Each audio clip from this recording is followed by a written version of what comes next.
welcome to another Keeping It Real with Dr. Anita podcast. I'm your host, Dr. Anita Polite-Wilson, C-Suite Trusted Advisor, Board Director, and Diversity, Inclusion, and Belonging Consultant, helping members of the C-Suite and their teams reframe diversity conversations from difficult to different. If you're a regular member of our community, you may have noticed that I have a new do. It's hardly because I decided to have a makeover, although a dear friend did suggest that I ditch my signature ponytail. Instead, over the past several weeks, I've been reframing the feeling of something having been done to me with the opportunity to do something different for myself, hence the new look. You see, not long ago, I experienced a medical condition which literally caused my hair to fall out. At one point, I had more scalp than hair, and it was devastating to look at myself in the mirror as handfuls of hair came out while I was simply combing it. First at the salon, then at home for several days following my visit. It all happened within just a few weeks. After seeing my dermatologist and getting the diagnosis of alopecia, it took me another couple of weeks to get over what had happened to my beautiful hair. Finally, I decided that I had two options. I could continue to feel like something was being done to me and let that impact my entire outlook on life, or I could reframe what was happening and decide how I would embrace the change I found myself facing. Fortunately or unfortunately, this isn't the first time that I've had this type of experience in my hair journey. The first time it happened, it was my stylist who wasn't paying attention and actually burnt out my hair with the curling iron. I'll never forget having left the salon, feeling like a runway model. I went home and took one last check of myself in the mirror, before heading out to an event. And I noticed there was a hole in my head that she had to have seen as I was leaving the salon. I went back to her, and while she confessed through tears, she did give me a beautiful cut. I had to make lemonade out of lemons that day. I wasn't happy about it, but what are you gonna do? The second time I experienced a traumatic hair mishap was when I had finally grown out my hair to the perfect length, and I sectioned it off just so that my stylist could trim the ends that I had put in a ponytail. What did she do? Gave me the first ever female mullet. I've always been a trendsetter, but come on. The third time I had a hair incident, again, my stylist burned it out with a curling iron, and again, I had to have it cut short. Needless to say, all three incidents have obviously been done to me by my stylist. If there was such thing as hair malpractice, those three were guilty on all counts. The next two occasions were different. In one instance, stress was the culprit based on situations where I felt people had been doing things to me in the workplace that weren't right. And it was my inability to manage the stress of being overworked, undervalued, and underappreciated that impacted my entire body. This last time was a combination of what had been done to me by taking medication prescribed to me by my doctor, which had an adverse effect, and what I did to myself as a result of my inability to manage stress as well as I thought I was. Stress happens to all of us, and sometimes the outcomes are more severe than at other times. Here's the thing. Even though those last two situations where I experienced significant hair loss were brought on by medical conditions, mainly resulting from stress, it took a while for me to reframe that notion of something being done to me into situations that I could do something about. Over the years, after many tears, denial, and much self-reflection, I noticed that with each occasion where I had to suffer a hair setback, a follicle failure, if you will, it was a little less traumatic each time. And it was a little bit easier to reframe the change that I felt had been done to me and turn it into something that I could do for myself by embracing the opportunity to show up differently. Showing up in different ways is something that we all have to manage in life. It's called adaptation. Adaptation to the new stages we each face. And with each new stage of life, are new opportunities to embrace change as something we pursue for ourselves instead of seeing change as something being done to us. And the ability to change our frame so that we can change our focus and ultimately change our future is a freeing process when we trust the process. So, why am I sharing these seemingly trivial, traumatic experiences of my hair journey with you today? Well, we're about to celebrate Independence Day on July 4th. It's been nearly 250 years of a nation going into what it is today. Our workforce is one important dimension of our society, and according to recent workplace statistics by the Center for American Progress, by 2030, which is 7 short years from now, 54% of new workers will be people of color. A January 2020 article in Fast Company describes the changes in the workforce this way. Currently, about 17% of the population is 65 and older, says Patricia Buckley, Director of Economic Policy and Analysis at Deloitte. By 2040, it'll be about 22%. This is a major shift in the workforce. Then there's the projected upswing in the Asian, Hispanic, and mixed race communities, another transition to pay attention to. According to my independent research, this projected change in the workplace demographics will be happening 17 years from now. Buckley goes on to say that this is now a national conversation. It's a conversation boards are having with their leadership team. And as a board director, I can tell you that she's right. Conversations about changing workforce demographics are happening as a critical component of strategic planning efforts. And here's another data point to consider.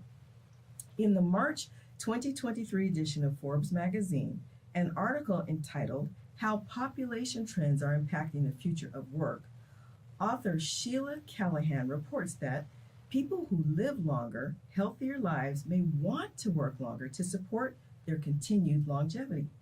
As a result, the workplace is experiencing increasing pressure to change. Instead of a retire by 60 ideology, there is the natural desire and necessity of a 60 to 80 year career. She further states that companies can no longer deny that age, like other protected dimensions of diversity, deserves leadership attention and action. If doing the right thing is not reason enough, the changing demographics leave no other choice. To sum it all up, in 2022, the Bureau of Labor Statistics predicted that among the factors affecting the composition and growth of the labor force over the next 50 years are the aging of the baby boom generation, the stabilization of women's labor force participation rates, and increasing racial and ethnic diversity in the workforce. In 2050, which is 27 years from now, the workforce will have changed.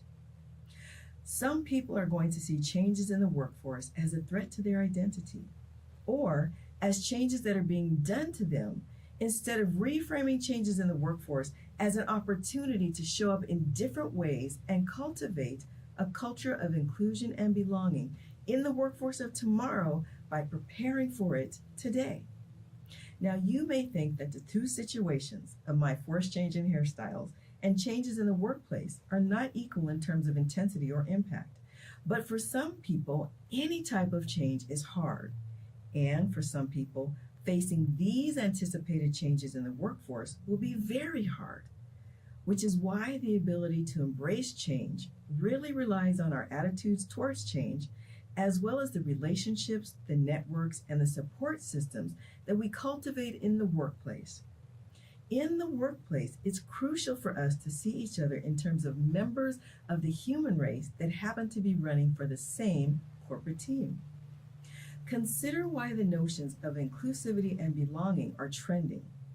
When you think about the fact that earlier this year, the U.S. Surgeon General published an 82-page report on loneliness and isolation as being as deadly as smoking, his findings suggest that we are facing another social epidemic. How much more for those in the workforce who feel invisible or sidelined or marginalized? Inclusivity and belonging is top of mind for those entering the workforce or changing career paths when considering which companies' corporate values will best align with their personal values. Now more than ever, blazing the trail for changes in the workplace that actively embrace neurodiversity, gender diversity, ethnic diversity, diverse stages of life, and those with various disabilities will be crucial for our very survival as members of society who are members of our workforce. If we can't make our workplaces work for everyone, we can't make our society work for anyone. This Independence Day, as we gather to enjoy cookouts with family and friends before watching fireworks to celebrate the signing of the Declaration of Independence on July 4th, 1776, let's also take the time to reflect on the opportunity to declare our independence from assumptions, interpretations, and limiting beliefs that we place on each other in the workplace. Let's declare our independence from holding to a fixed mindset that says leadership can only look like this, to embracing a growth mindset that says leadership can also look like this. Let's declare our independence for believing that continuing the dialogue around diversity, inclusion, and belonging will get even harder, to realizing that it will continue to be more complex. Then let's lean into complex conversations that will remind us of the need to manage the intent of our words and actions with the impacts our words and actions have on others. And let's be mindful of the need to extend grace to ourselves and others when intentions and impacts are misaligned. Let's take the time to ask people what they need to show up as their best selves, and ask what they might need from the team to avoid misinterpreting the actions of someone else. Perhaps someone who seems to be standoffish, while that someone is actually doing all they can to hold it together for fear that one touch on the shoulder by a colleague out of concern can bring someone to tears for reasons they don't feel safe to share. Most importantly, this Independence Day, I encourage you to declare your interdependence. We all need each other, especially in the workplace. As a diversity, inclusion, and belonging consultant, I accelerate awareness around the fact that inclusivity and belonging are critical to employee experiences, which influences employee engagement, which increases workforce sustainability and impacts the bottom line. This month, I'm delighted to have Mr. Michael C. Bush, CEO at Great Place to Work, joining me for another real conversation from the C-suite. In our first conversation, we're going to hear about Mr. Bush's journey in corporate America and how he became CEO of the organization that helps all other organizations determine how well they are aligning their stated and demonstrated values to be recognized as an employer of choice.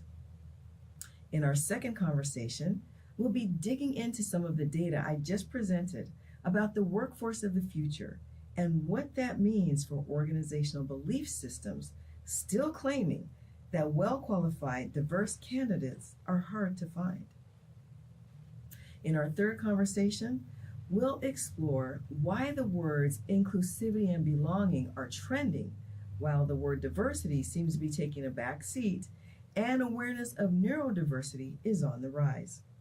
And finally, we'll discuss Mr. Bush's perspective on the workplace of the future and how organizations can partner with Great Place to Work to help them transform aspirational visions of their workforce into reality for employees, shareholders, and consumers in the global marketplace.